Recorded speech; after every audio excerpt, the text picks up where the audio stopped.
Hey everyone. I hope you all are doing absolutely great. Here is a fascinating story of what if Naruto commands the Shadow's dominion.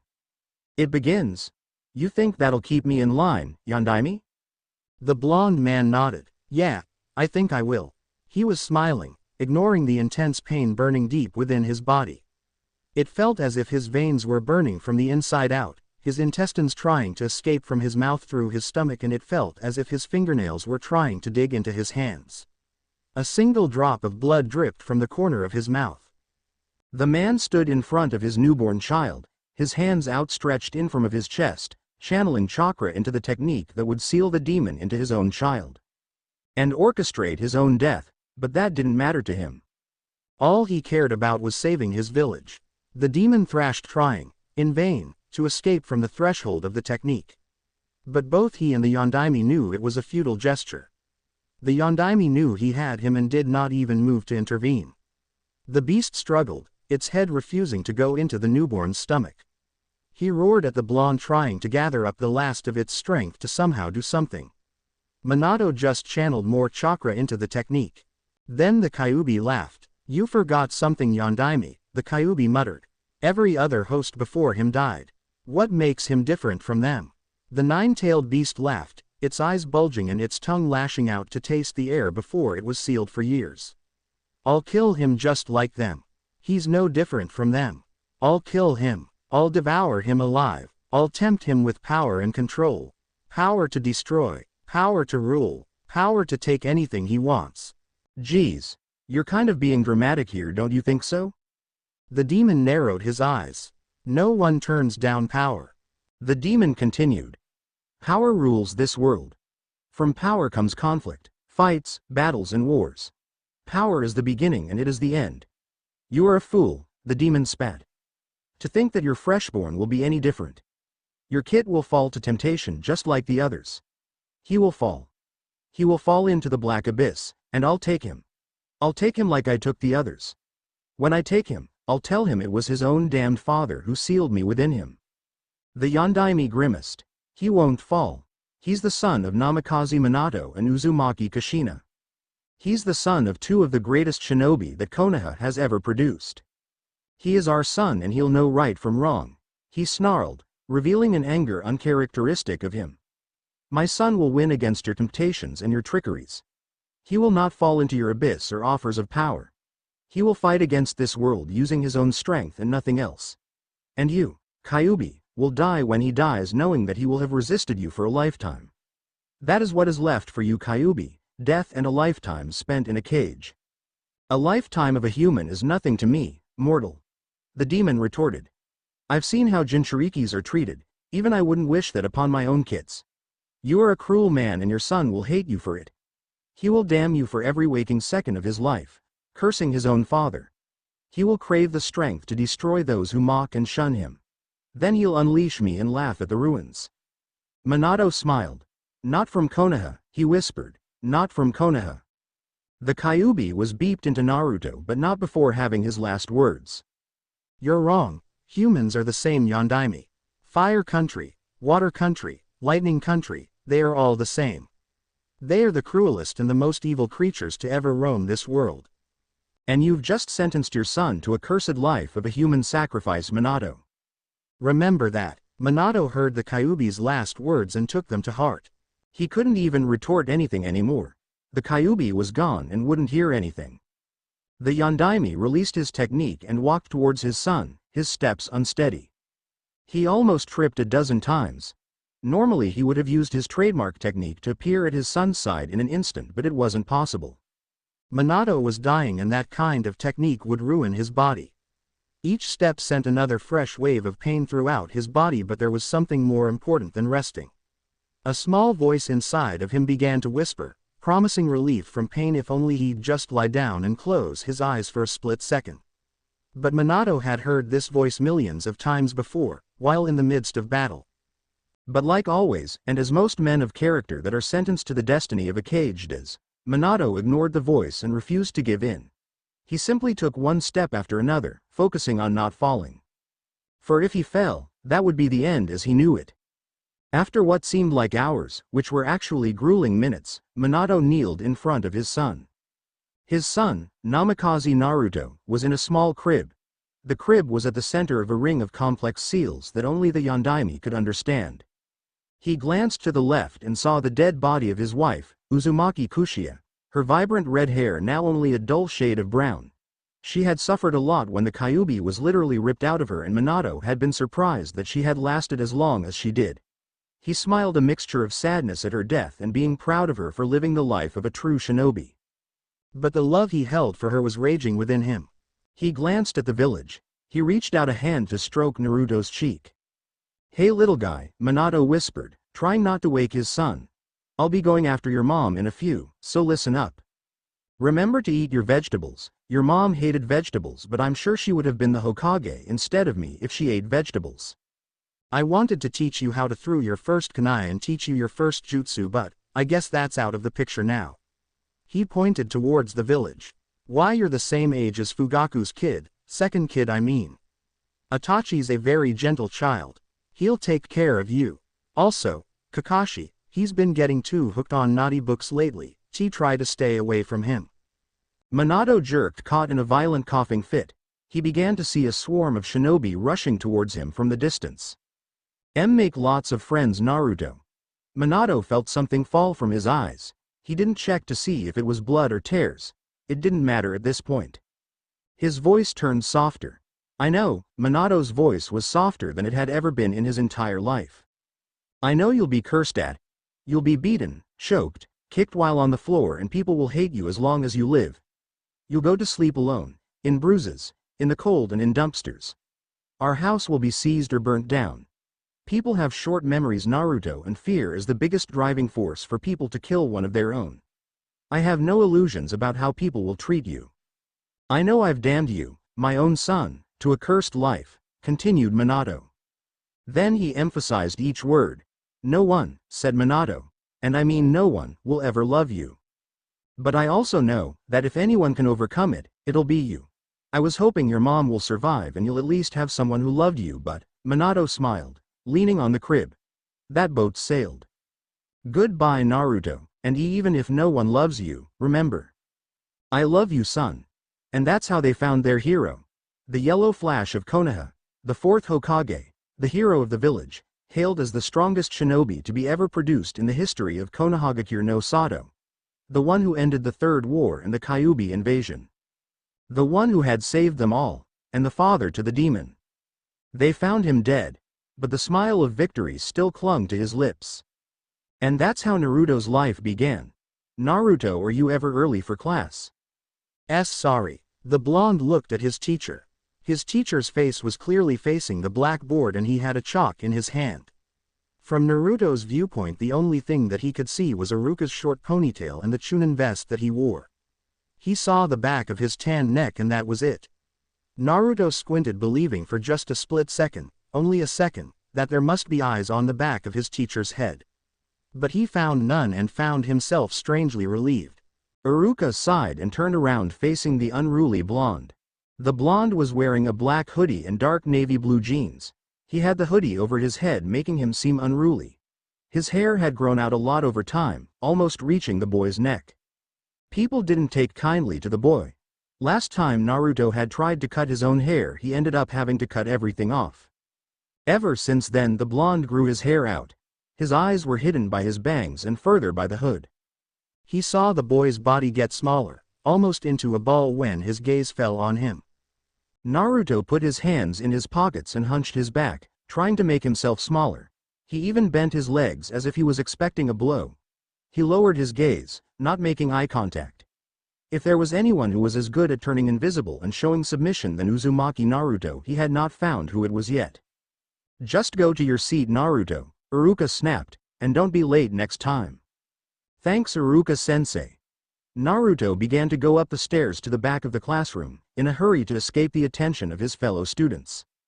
Someone stuck out a leg, tripping the blonde. Naruto's chin hit the edge of the stairs and the blonde saw stars in his vision. But then wasn't it? His chin slid off of the floor after the initial impact, and as his face fell, his nose clipped the corner of the step as well, and this time Naruto heard an audible crack. If Naruto was not used to getting beat, he would have screamed. Instead, Naruto clutched his nose with his hand to stem the flowing tide of blood.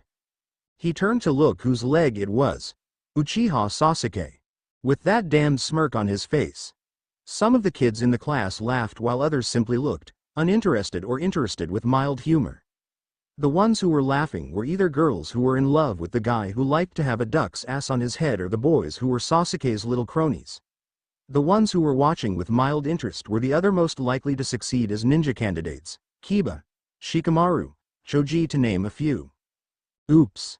Sasuke muttered, staring at the blackboard, my bad. Then he smirked. My foot was there first, you know. Naruto had to stop himself from throwing himself at the boy. The last time he had thrown himself at Sasuke, he had literally gotten his ass handed to him. It wasn't because Sasuke was a better fighter or anything, it was simply because whenever they fought, Sasuke's cronies or a girl from the crowd was always against him. They threw rocks, pushed Naruto or tripped him when they could. It was never a fight. But it didn't stop Sasuke from gloating about the fight afterwards. Not to mention once word got to the higher-ups, as Naruto liked to call them, he was always reprimanded. No allowance, no rent, no food for 2 weeks, it was hell.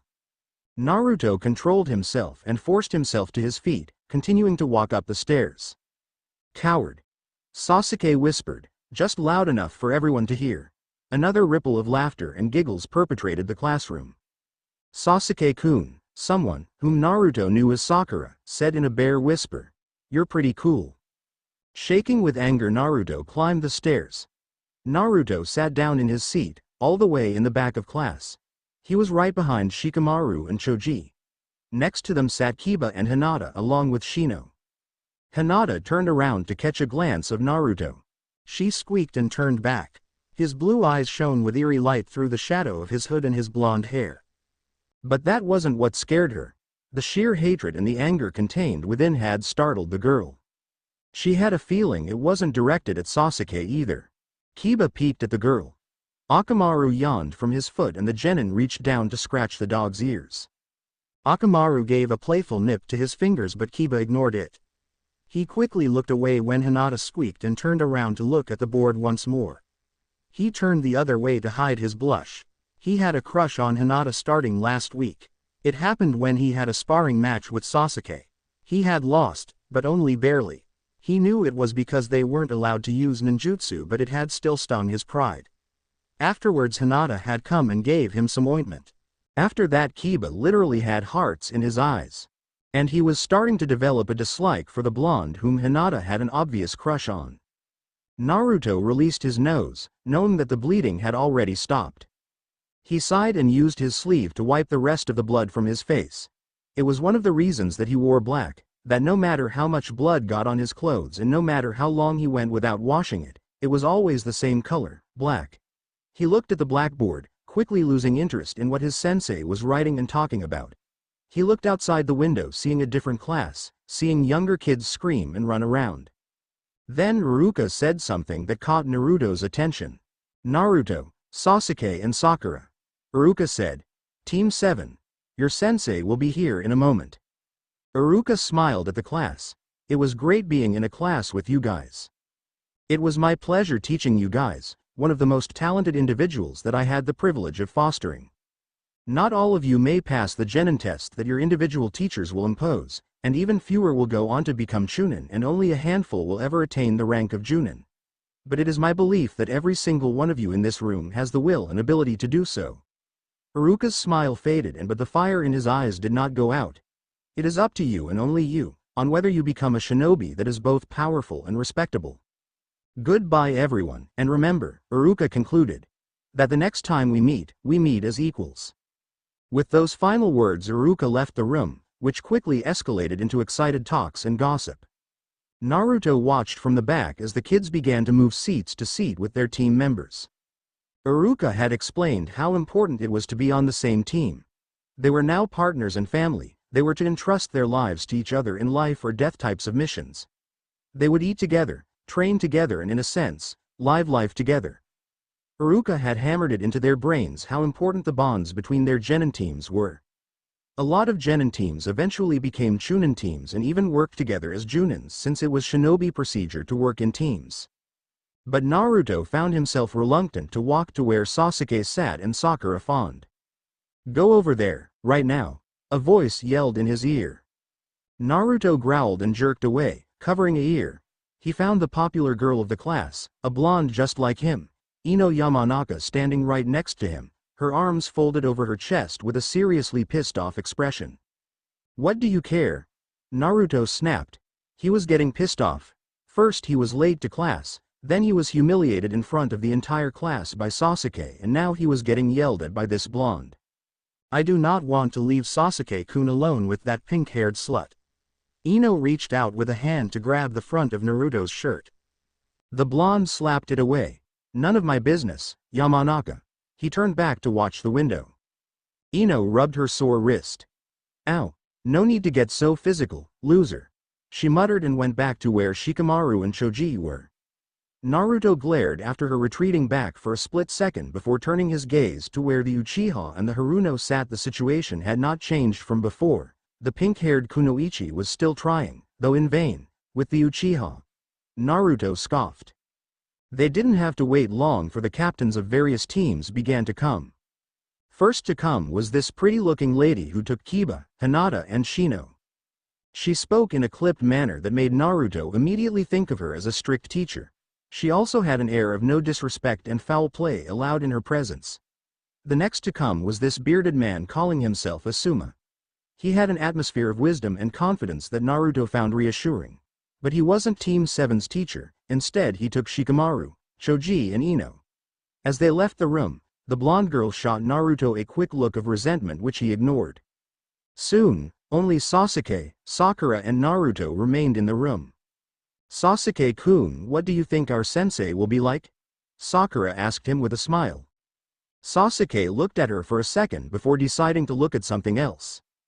Sakura pouted and began to storm her brain for a new topic to please her crush, something for which they could talk for hours. As she was pouting, Sakura crossed her arms and looked around the room for something to talk about and spotted the blonde sitting in the back, looking out the window of the classroom. She looked back and forth between Naruto and Sasuke, seeing that they had the same look and the same posture while looking out the window. She couldn't help it. She giggled. "Hey Naruto," she called out, elated by the new discovery. "Why don't you come sit over here?" Naruto turned, alerted that Sakura had said his name. He raised a single eyebrow, something which he found that not a lot of people could do. "What?" said Naruto. He had, in truth, heard correctly, but he was sure that he had fallen asleep or had been falling asleep. The blonde couldn't believe that his newly found teammates had asked him to sit next to her. "Come on," coaxed the pink-haired Kunoichi. "It'll be awkward for the whole time if you don't at least talk to us. I know you're a quiet guy but—" "Shut up," Naruto snarled. "We're willing to talk with you and what?" Sakura widened her eyes at the sudden release of anger from the blonde. "I said shut up." Naruto narrowed his eyes. "I don't consort with bullies or their little consorts." He ignored Sakura's gasp at his use of the word consort. "I don't have any intention of playing buddy-buddy with the Uchiha, nor you Haruno. So stop trying to be my friend or pretending to be my teammate. The world is a cold and small place, no room for things like friends." He smiled. "That way there's no room for backstabbing and heartache later on, which you will suffer when the Uchiha finally speaks his mind and dumps you." "Dumb bitch," Naruto added mentally, but turned his face the other way and ignored the quickly whirling pools of tears in Sakura's eyes. "No need to be such a jerk about it," she said to him and looked at Sasuke. Sasuke ignored everything that Naruto had said to her. He glanced at her and Sakura found the thing that she found every single time she looked at his eyes, but this time it hurt her, possibly due to the combination of Naruto's words and the cold indifference in them. Sasuke also had indifference. Sakura quietly took a few steps away from Sasuke and sat down a couple of seats away from him. She covered her face with her arms and lay down on the desk, pretending to sleep. But Naruto could tell from the way that her shoulders shook that she was crying. He sighed. He regretted saying those things. But Naruto had a bad experience with the Haruno. She and Ino were the most loyal ones to Sasuke. Sure, She had just extended the hand of friendship for the duration, but Naruto wasn't going to allow himself to be lulled into a false sense of camaraderie and friendship with the pink-haired girl. As soon as he did, when he and Sasuke argued, she would only take the Uchiha's side and he'd end up getting his feelings hurt. Besides, her parents were really mean to him anyways. The mood in the room was definitely colder and more awkward than before. Hitaki Kakashi took that moment to stick his head in the door. "Ah," Kakashi muttered. Naruto observed him. While the other ones held an air of authority and power, this one radiated it. Power, that is. The man held himself, completely confident, bordering on arrogance, of his own strength and self-worth. The man's single eye, the other one was covered by a hiatus, held an air of boredom, but Naruto saw right underneath it. The man was kind of excited to see the three. Sasuke most likely, in getting the honor to teach the last Uchiha. No, his look wasn't really aimed at Sasuke. The man was most likely just excited to teach. Either way, the man had a strong sense of duty and purpose that Naruto only found in the Hokage. The man was strong. Of that Naruto was sure. "Come meet me on the roof." Kakashi smiled at them and stuck his head back out the door, deciding to take the stairs instead. "Naruto, what's with those cold, calculating eyes?" "Well, we'll see." The three got out of their seats. Sasuke left the door first, sparing a glance at Sakura, who had painfully obvious puffy eyes. She sniffed once and looked at Naruto as he came down the stairs in the center of the classroom. Naruto looked back at her before leaving the classroom door. Sakura sniffed once more and stood up, following her fellow genin out of the door. They found Kakashi sitting on the roof, patiently waiting for them.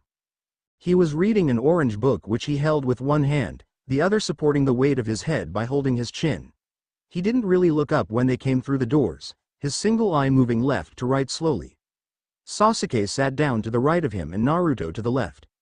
Kakashi calmly observed this, unknown to the two. Sakura came through the door and Kakashi saw the girl hesitate for a single second before sitting next to Naruto, which shocked the blonde.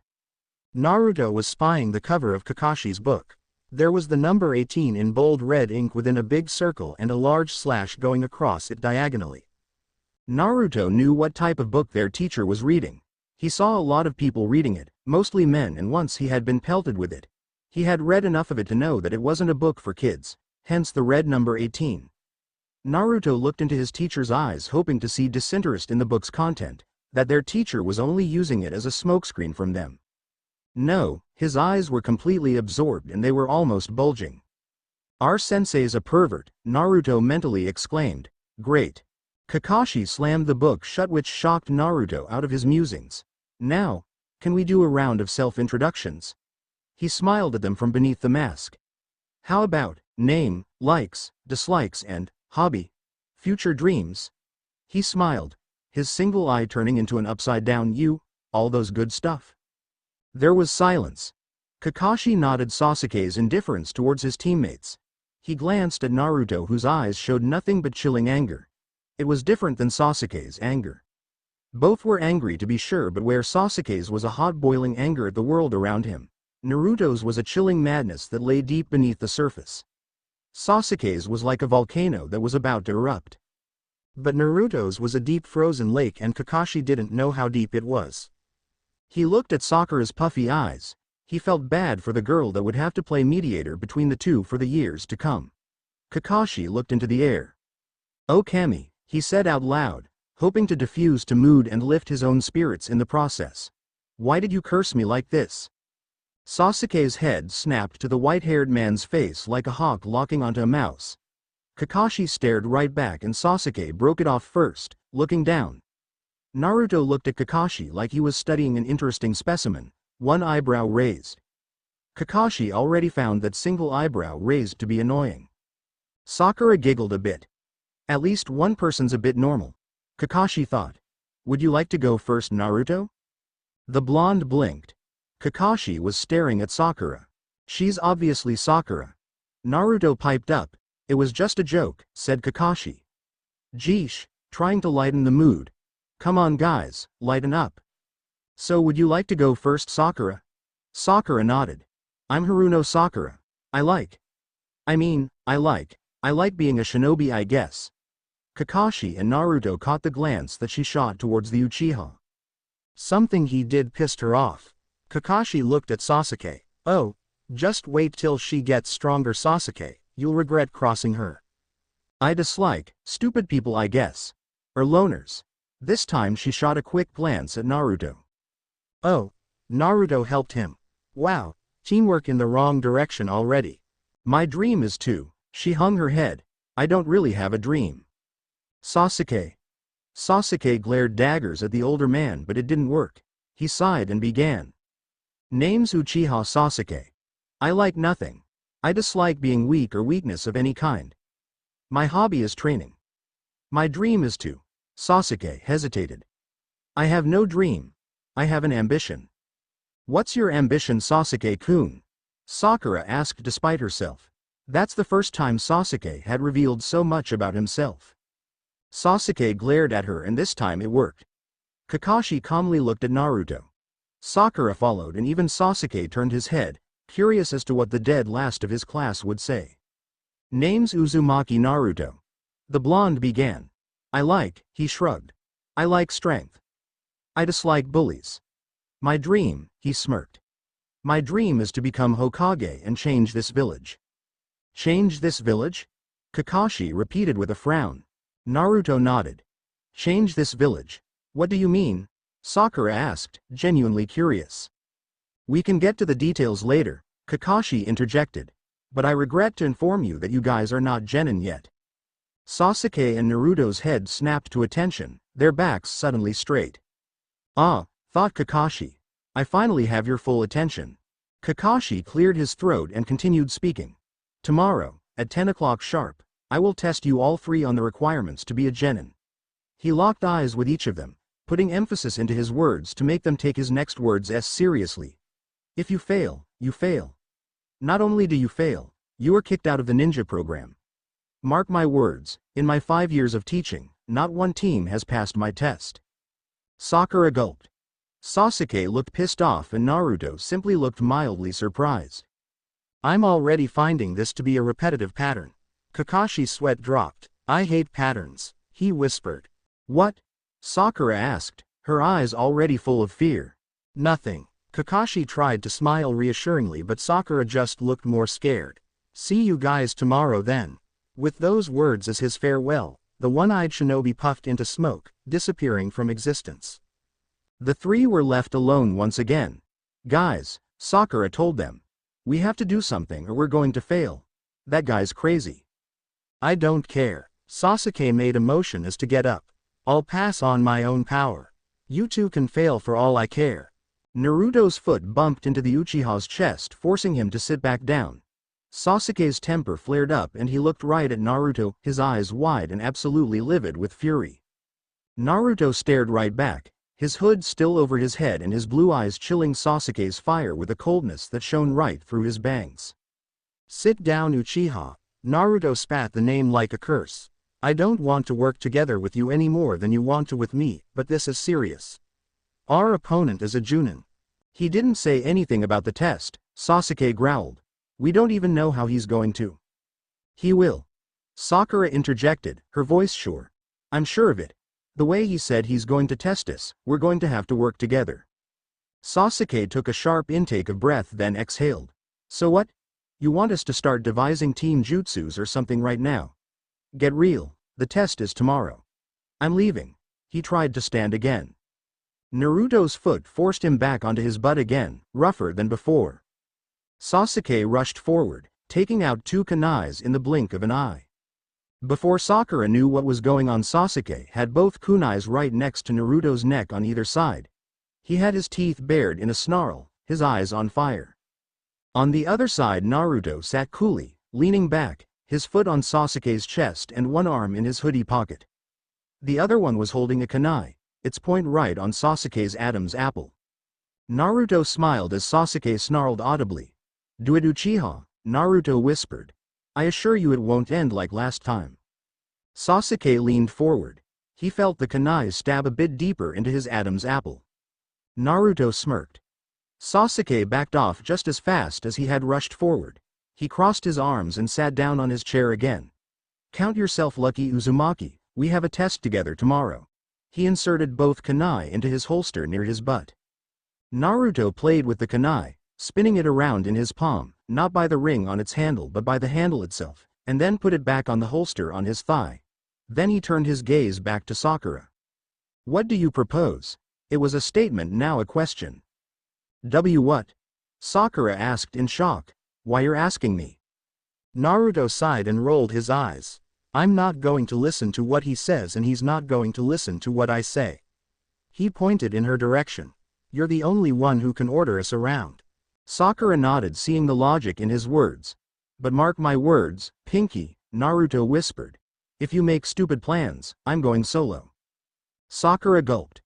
Okay, she closed her eyes and mentally cheered herself on. So, I'm pretty sure this plan will work for every type of test, unless he pits us against each other. So here's the plan. Kakashi showed up at the training ground. He saw Sasuke leaning on a tree, looking as cool as ever. Naruto was sitting on a rock nearby, staring at the approaching Junin. Sakura was pacing back and forth, whether it was from nervousness or excitement Kakashi couldn't tell. Perhaps it was both, but the Junin cast the thoughts aside. You're 3 hours late, Sakura screeched at him, her hands on either side of her, clenched into fists. How are you 3 hours late? You said 10. Sorry, Kakashi smiled. I had to help an old lady across the street. Sasuke got to his feet and so did Naruto. A look passed between them which made Kakashi raise his eyebrows. It wasn't a look of hostility or anger. It was a look of mutual agreement, something resigned. The look that passed between them had no pride contained to speak of. They had agreed upon something together and they were going to respect it. They had cast aside their personal feelings and decided to work together for the good of all. Kakashi was impressed. Then his eyes hardened. He hated that. That wasn't friendship at all. That was what shinobis did when they couldn't stand the sight of each other. It was professionalism at its best. They would abandon each other at the slightest sign of danger. Kakashi hated them at that moment. The three stood across from Kakashi. Naruto closed his eyes and pictured the clearing once more. There were trees to the left side of them, a heavy greenery that resembled a mini forest of sorts, perfect for hiding and putting traps unseen. On the right side there was a large lake with a long plain with a couple of tree stumps. The lake was pretty deep in the center as Naruto had swam in it frequently to wash himself of the dirt on his body when he had no home. It was at least 15 feet deep in the center. Kakashi took out 2 bells from his pocket. Do you know what the test is? Sakura took in a sharp intake of breath. I only have 2 bells, he clipped them to his waist. Only the 2 genins able to take these from me will pass. His eyes turned flat. The one will fail. She looked at both of them. The plan dictated that the 3 work together. But now there were only 2 people able to pass. That changed things. Sasuke and Naruto hated each other already. If it meant helping the other one succeed, they might not do it. The pink-haired Kunoichi looked into their eyes for any signs of change or relief. Instead, she only found hard determination. Except, she noted, Sasuke's eyes had wavered for a slight second. Naruto found her staring at him and nodded, sending a mental message. She looked at Sasuke and the Uchiha did the same. Sakura sighed in relief. Then, shall we begin? With those words, Sasuke and Sakura leapt for the tree on the left side, hiding themselves. Leaving only Naruto against Kakashi. Someone needs to be a distraction. Sakura glanced at Naruto and Sasuke. To draw his initial attention. He needs to struggle like crazy and get him off guard or something. Naruto nodded. I'll do it. Then an arrogant smile graced his face. Don't be surprised if I defeat him. Not going after them? Kakashi was reading the book in his hand. Naruto shrugged. We play by different rules. You overestimate yourself, grasshopper. Kakashi did not take his eyes off of the book. Naruto sprang into action. He rushed the Junin, skipping the space across them in a split second.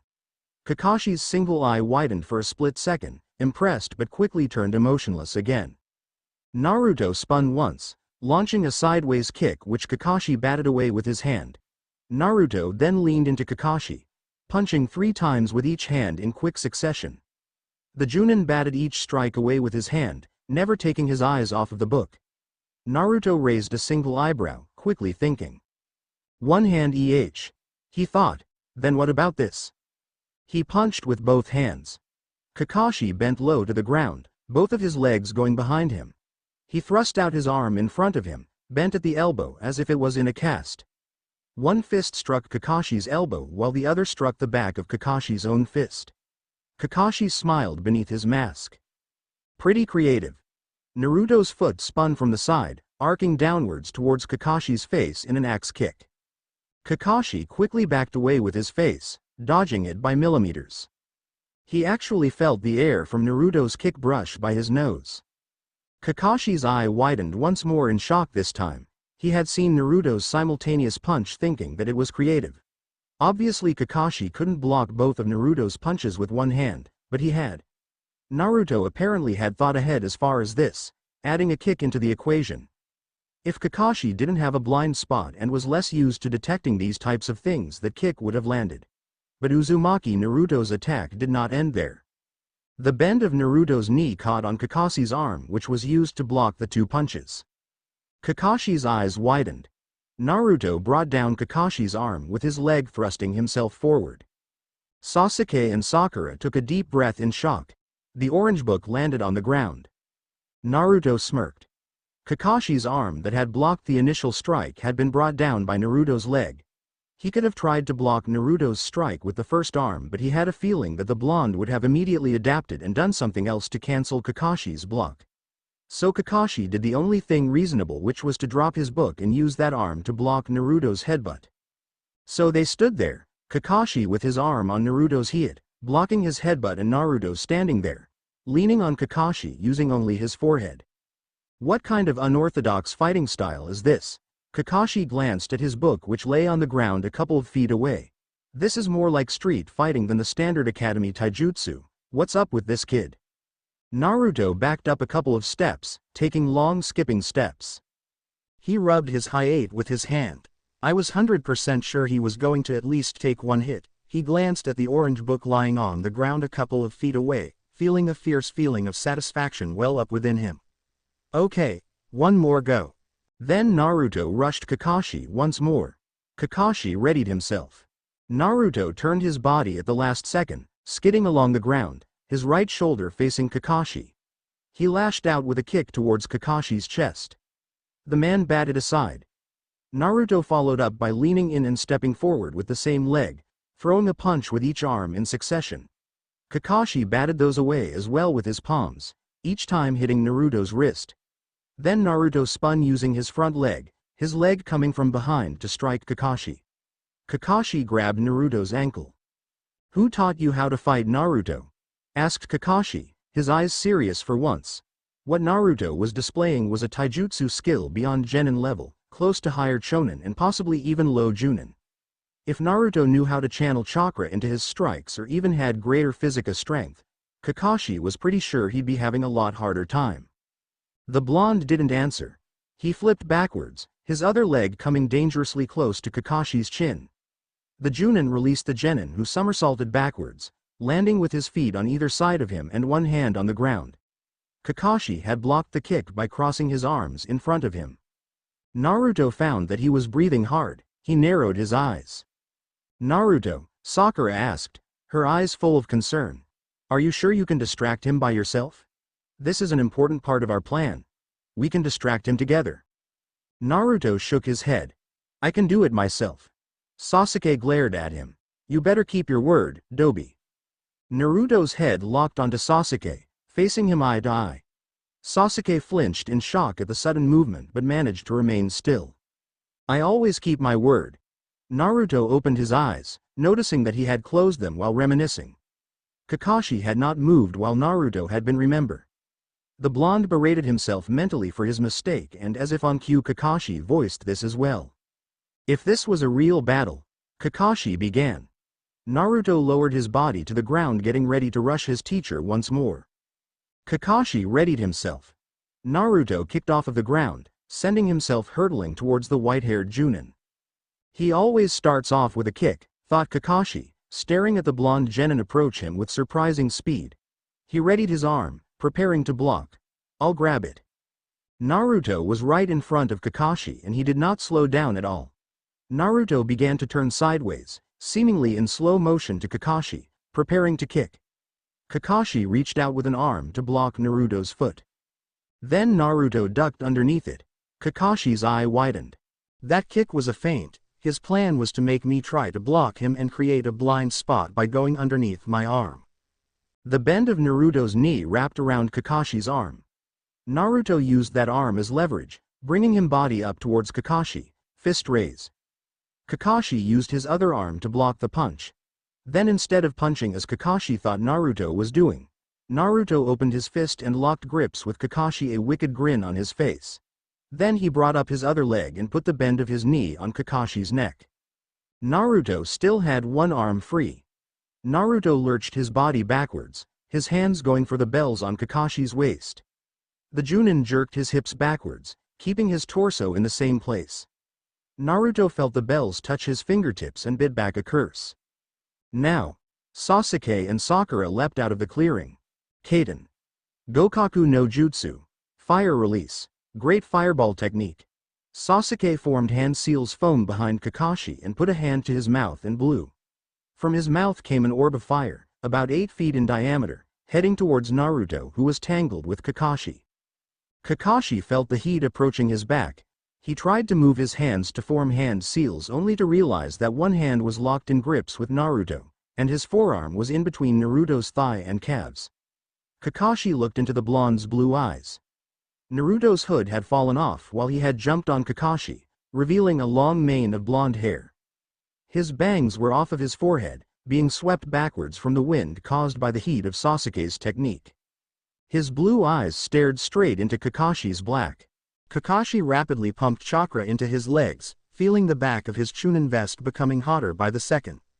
Then he jumped upwards, releasing the chakra he had been building up in his legs. He struggled once more to try and get Naruto off of him, but it was too late. They were in midair, and the blonde flashed him a wicked smile. Shit.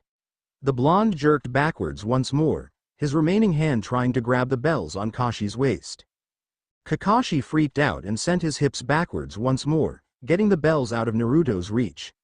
But the damage had been done. Kakashi had no footing, and by jerking his hips back he had messed up his sense of balance. Kakashi felt his torso, already overburdened with Naruto's weight, fall forward and his body beginning to spin towards the ground. Naruto kept straining, trying to reach the bells. Kakashi couldn't move his hips back any further. I've underestimated them. Kakashi thought with shock as Naruto's fingers brushed the silver bells again and again. Damn it, what's going on? Then he felt his body become heavier again, and he felt the bells being snapped off of his waist. Kakashi looked down with surprise to see Sakura hanging on to Naruto's single remaining hand, locking grips with the blonde with the bells in her other hand. Kakashi had realized what had happened. Naruto had remained to lock grips with Kakashi and disable him in either way. Even if he was a Junin, Naruto knew that Kakashi had to form hand seals. Kakashi had underestimated Naruto in thinking that his taijutsu would be enough to handle the blonde.